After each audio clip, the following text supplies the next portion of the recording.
this 60-kilogram division, and that is ERDENEBAT TSENDBAATAR, the #1 seed, the reigning champion as well. This is his third Asian Championships. And the blue corner, bronze medal at the Worlds as well. He's been to an Olympics, loads of experience. Good one, this. And great to see Iran represented here. The man from Tehran, and that is Shahbakshsh, who's relatively young. And looking forward to seeing what he can do on this stage. He's been to a youth event. Now he's up at the seniors against the very top of the ladder. So it's a good test for him. First time since 2005 that Iran have had some finalists in the Asian Championships. They've got another one to come later on. TSENDBAATAR had a real interesting one in his semi-final, got a win by split decision against Asian youth and youth Olympic champion Abdulmalik Kalakov of Uzbekistan. He's a bit of a rising star, so he managed to see him off. Always got someone snapping at your heels, haven't you? And it was the same on the other side of the draw for Shahbakshsh as well. It was a split decision when he overcame Singh. So they've both had hard fights en route to this final, and sometimes that's exactly the test that you need. Sometimes it's just the test that you need. Sometimes it can leave its mark and just drain the energy levels as well. And I wanted to get through as comfortably as you can in these big events. So looking forward to seeing who's got most left, or what's going to be the telling factor in this one. TSENDBAATAR would be favourite coming into it on the strength of his medal haul and his experience in this event. And of course in the Worlds a couple of years ago as well. That was down at 57 kilograms, wasn't it? He's moved up for this. And of course he fought at the Olympic Games as well, TSENDBAATAR. He was unlucky to bump into a guy called Shakur Stevenson, Andy, on that occasion. Yeah, that's not who you want, is it? Not at any stage of the competition, but particularly not early on. Interestingly for TSENDBAATAR as well, he went up quite early in the Asian Oceanian qualifier for Tokyo at 57 kgs, but has been allotted a world allocation place, so he has actually made it through. The European qualifier finishes off next week, just in case people are wondering what's going on with that. The Americas one isn't going to take place.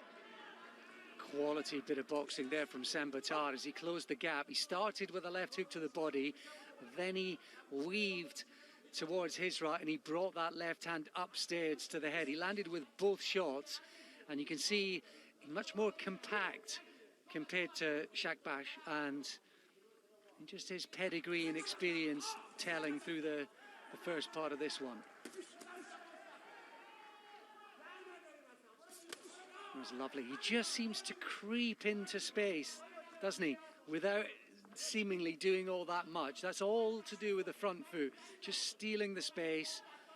He's almost tempting Shahbakshsh to lead off, and then there'll be either a roll of the shoulders, slight dip of the hips, and then very sharp 1-2 as well. He's looking good in the first round.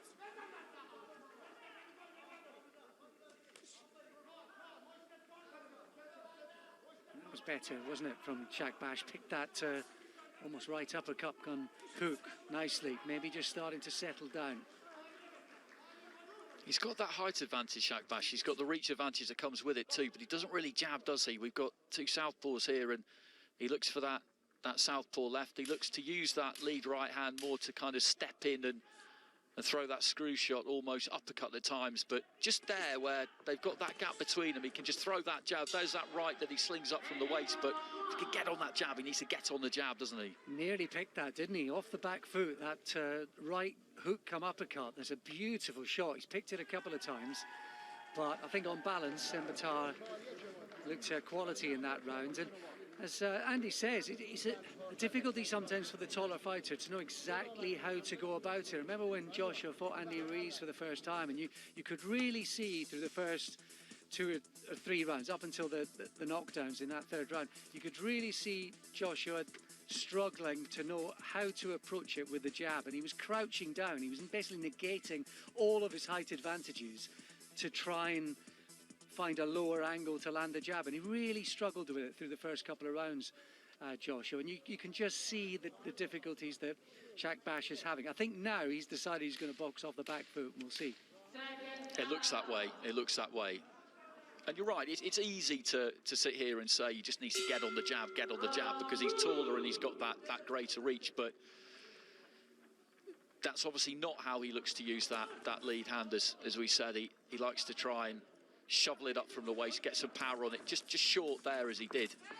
What he does look, though, is very confident in his own abilities, and he doesn't look nervous, he doesn't look hassled at all by the pedigree, the experience, the talent, the reputation of the man in front of him. The danger with this style is there is an economy of effort, and that there is little in terms of how many punches are coming back at TSENDBAATAR. So it is easy right now the way he's going about it, as technical and as relaxed as he looked. There is an economy of output, and just the possibility he will be outworked. That's exactly it. There's that lead right hand there, though.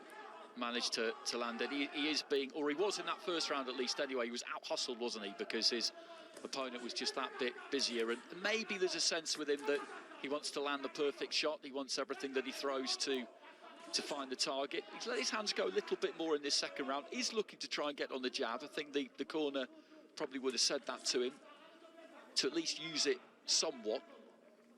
He's got a future, though, hasn't he? You can see there's plenty to work with. I think the Iranian staff will know they've got a bit of a talent here in the shape of Shahbakshsh. And, you know, like Sabit, the young 18-year-old who fought in the first as well, future looking bright for them if they can just sort of work on a few things. Very early stages still in this one, halfway through the second. He's qualified for Tokyo as well, actually, Shahbakshsh. You want to box off to finish 5th. 6 places at 57 kilos for the Asian Confederation for the Olympic Games. So that was some pressure heaped on his shoulders. He wouldn't have known at the time quite how much, because he wouldn't have had any idea about the fact that the next qualifier, that final world qualifier that was planned, was going to disappear. A little bit of a clash of heads on the inside there. Yeah, it sort of became sudden death, didn't it, very, very quickly for so many boxers with one eye on the Olympics. That's a bit better from Shahbakshsh, actually getting off first.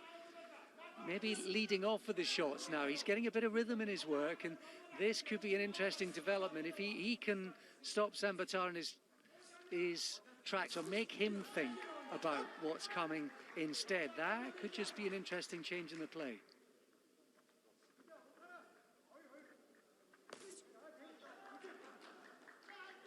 And you can just see that last 30 seconds is a great example of how boxing can work. Because suddenly, TSENDBAATAR is thinking a little more, and the things aren't flowing for him. And he's got to worry about what's coming his way. So that's interesting. That was good. Whether it was enough to win him the round, that's something that the judges have to decide, but maybe just a development with the final round approaching. Indeed, that final few seconds he did look a touch more circumspect. There's TSENDBAATAR. So this one could be set up nicely for the third and final round. 5 scoring judges at ringside using the 10-point must. They can score at 10-9, 10-8, 10-7. It's all about interpreting dominance. A standing count or a knockdown won't necessarily result in a 10-8 round win. That's the difference between the scoring system in AIBA boxing and pro boxing. You see quite a lot of 10-8s. You see the odd 10-7, not too many. We also saw the heads coming close together in that round as well. It wasn't anyone's fault, just they both reached with punches, they both missed, and the smaller man, his momentum took him forward. You saw the reaction from Shahbakshsh as we head into this third and final round. So how much of that confidence that maybe he gained at the end is going to feed into this final 3 minutes?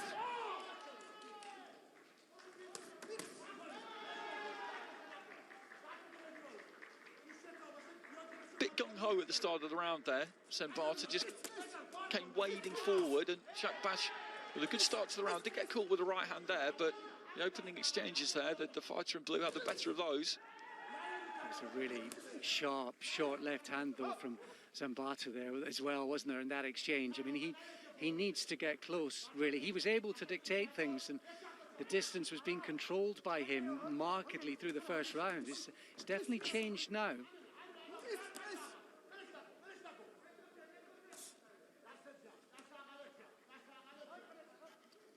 Iranian team were out training with the Uzbek team for about a month.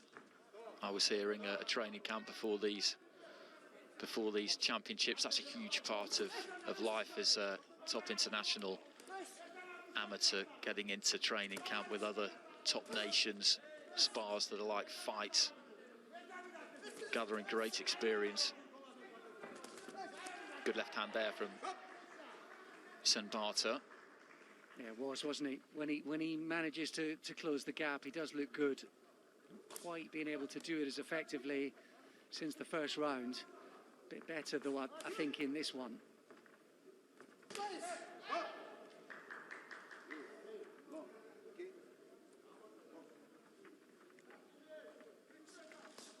think with any young boxer, kind of finding your own style has got to be part of it, and I think Shahbaksh he's definitely, I think, one of those boxers that you could see moulding his style, finding what works for him and then building on it. He's got a basic template, I think, there that could be pretty effective.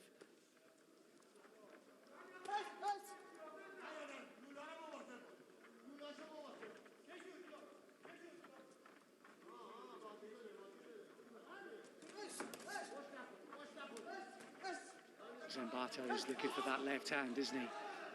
It's almost as if everything else is just to set up that big left hand.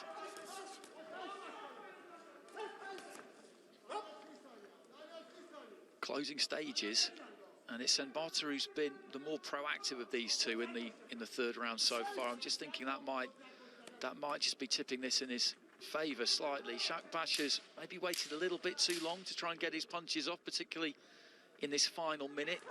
Probably needed to show a bit more urgency. Finishing well there, though. Yes, as he did at the end of the previous round. Whether any of it was ever enough throughout the balance of the 9 minutes, you'd probably wonder. But plenty to build on, plenty to work on, I think, there for Shahbakshsh. And it is the respectful boxing bow from Tsenbaata. And he looks pretty relaxed that it might be back-to-back Mongolian golds. Defending champion and #1 seed. A lot of pressure that comes with that, of course. Up against someone in Shahbakshsh who's made some great strides in recent times. Already had a very successful year. Ladies and gentlemen, the winner by unanimous decision in the red corner, representing Mongolia. Mongolian gold once again. Karku was splendid in the previous contest, and now it is ERDENEBAT TSENDBAATAR who has added that, and in the end it was pretty comfortable. 3 rounds all the way, despite some promise, I think, from Shahbakshsh at the end of the second and a little flurry at the end of the third, and it's something to work on for him and his team going forward. But experience was the difference there, and it's back-to-back Asian Championships for Tsenbaata. This is my time. But again, another good fight to watch. A good fight to watch, and as you say, somebody in Shahbakshsh who we'll be seeing more of, that's for sure. Tsenbaata knows exactly what he's about, doesn't he? As you mentioned during that fight, that maybe Shahbakshsh has got a little bit of investigating to do almost as to what works best for him, but Tsenbaata knows exactly what works for him and how he's going to execute. That's absolutely right. He's a work in progress, isn't he? As a young man, I suspect with his kind of height and physical scope, he's a guy that'll probably be going up in weight further down the line as well when you look at the size of him. But yeah, he's very young, just starting out. It's great experience for him. He's also managed to